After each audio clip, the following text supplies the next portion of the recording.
It's time for Declare Your Independence with Ernest Hancock. Believe me when I say we have a difficult time ahead of us. But if we are to be prepared for it, we must first shed our fear of it. I stand here without fear because I remember that I am here not because of the path that lies before me, but because of the path that lies behind me. I remember that for 100 years we have fought these machines. And after a century of war, I remember that which matters most. We are still here! Tonight, let us make them remember we are not afraid!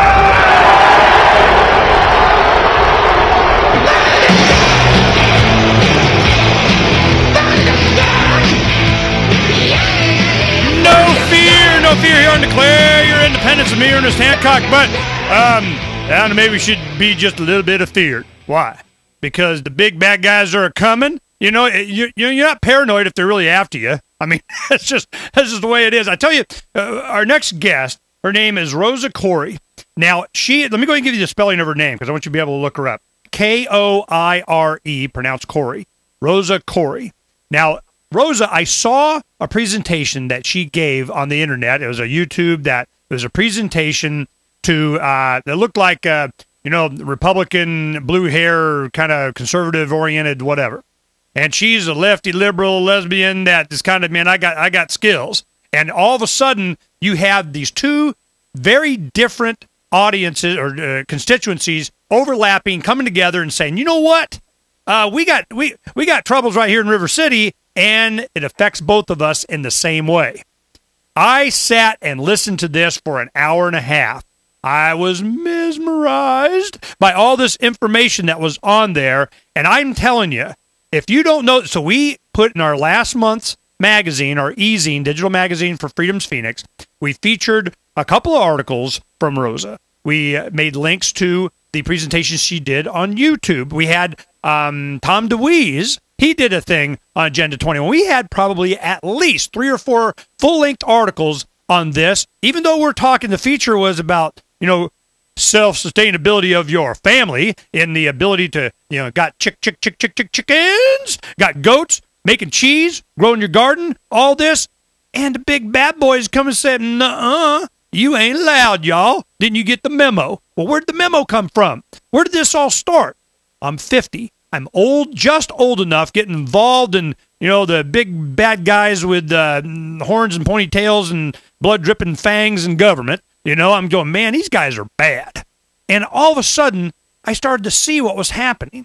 They created legislation that allowed for all this to happen. Early 90s, they, created this international agenda. We got, the former Soviet president, Mikhail Gorbachev, starts to Green Cross, it comes in with the UN and Al Gore, and all of a sudden the Clinton administration, they're doing all this biodiversity zone. You can't go in U.S. woods anymore because somebody in some other country somewhere said so. And I'm going, what the heck is going on? Well, Rosa explains it, and I'm very excited. It's been a long time. We've been waiting till our schedules overlap that she could come on. And Rosa, you got the rest of the hour. I'm going to do everything I can. Just turn it to you. And you tell us everything from the beginning, from your perspective. Now, you are a forensic commercial real estate appraiser, specializing in eminent domain and, things like this. So this kind of puts you in, you're like, why you're taking the land and how are you taking the land? And why? It starts you down this path that you would think a liberal may not, go down this path. Oh, we need a sustainable. We need government to control. We need government to say what corporations and everybody can't do with their land. But all of a sudden, being in this profession, you found out we all got the same problems. Let me introduce Rosa Koire. Rosa, how far off am I on that introduction? Well, it sounded pretty good to me. I'm really glad to be with you. Oh, it's a pleasure. And I really enjoyed your presentation. And you just walked it through. It was so good. And I encourage, we have it up on today's archive on Freedom's Phoenix for today's show. You go in there, boom, there it is. They click start watching an hour and a half. You'd be a lot more informed. Now, we're going to try and get as much as we can now with that introduction. Go ahead and start from what you think the beginning of all this that's going on and how it applies to today. And let's go ahead and chronologically walk the people through it as quickly as you can. Great. Well, I'm very happy to do that, and I think it's great that people will take a look at that YouTube. It does really lay everything out for you. And the thing is, yes, I'm a liberal. I'm pro-choice, anti-war. Of course, I'm a lesbian. I must be one of the more famous lesbians in the country now. Everyone, makes sure that they say that. And the only reason that I bring it up is just because even though I may be on the other end of the spectrum from a lot of other people who are interested in these issues, this is an American issue. It is not a left-right issue. And awareness is the first step in the resistance.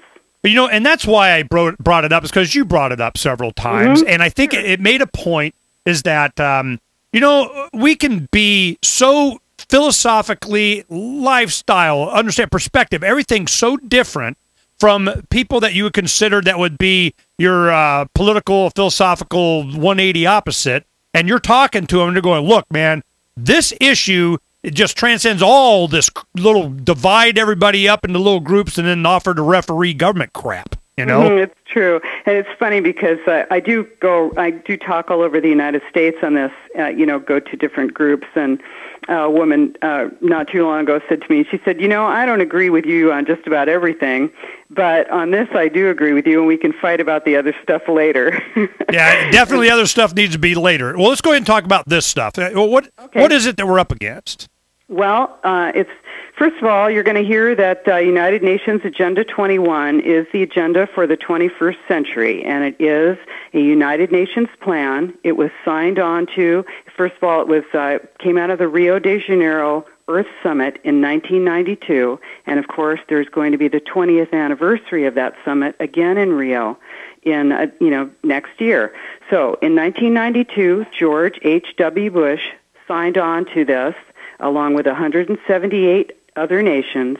And Agenda 21 is online. You can look it up, UN Agenda 21, and go straight to the source document at the United Nations.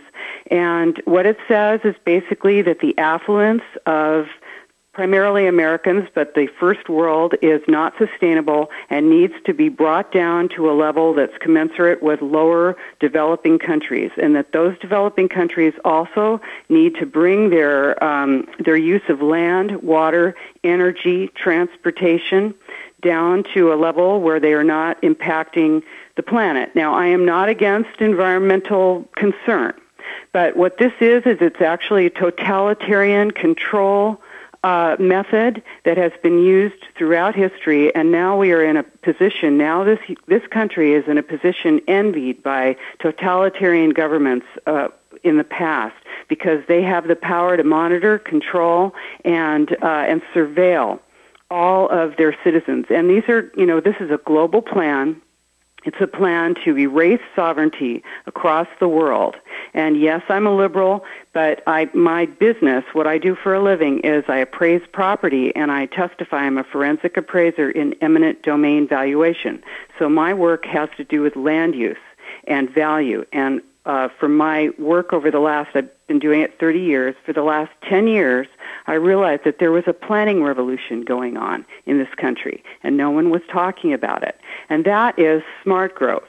Now, in 1993, President Clinton brought back the United Nations Agenda 21 plan to the United States and created the President's Council on Sustainable Development. That's where that word sustainable development first came up, out of the United Nations, right? And that one of the first things this President's Council on Sustainable Development did, and that was, by the way, made up of 12 cabinet-level secretaries, along with different captains of industry, including Ken Lay from Enron. What they did was they gave a $1 million grant to the Okay, no, we're going to hit a break real quick here. Ken Lay, $1 million grant. Let's go ahead and remember where you're at. Let me write that down. Lay Enron, so we know where we're coming when we come back, because I don't want to miss anything. I'm just wondering. What if I was able to sustain myself out in the middle of the lone prairie and not anybody in the middle of the ocean? Nobody got? Are they still going to lay claim to me? Would they? Would they? Yes. Probably. Yes. We'll be right back here on Declare Your Independence with me and Rosa Koire in just a little bit. Agenda 21.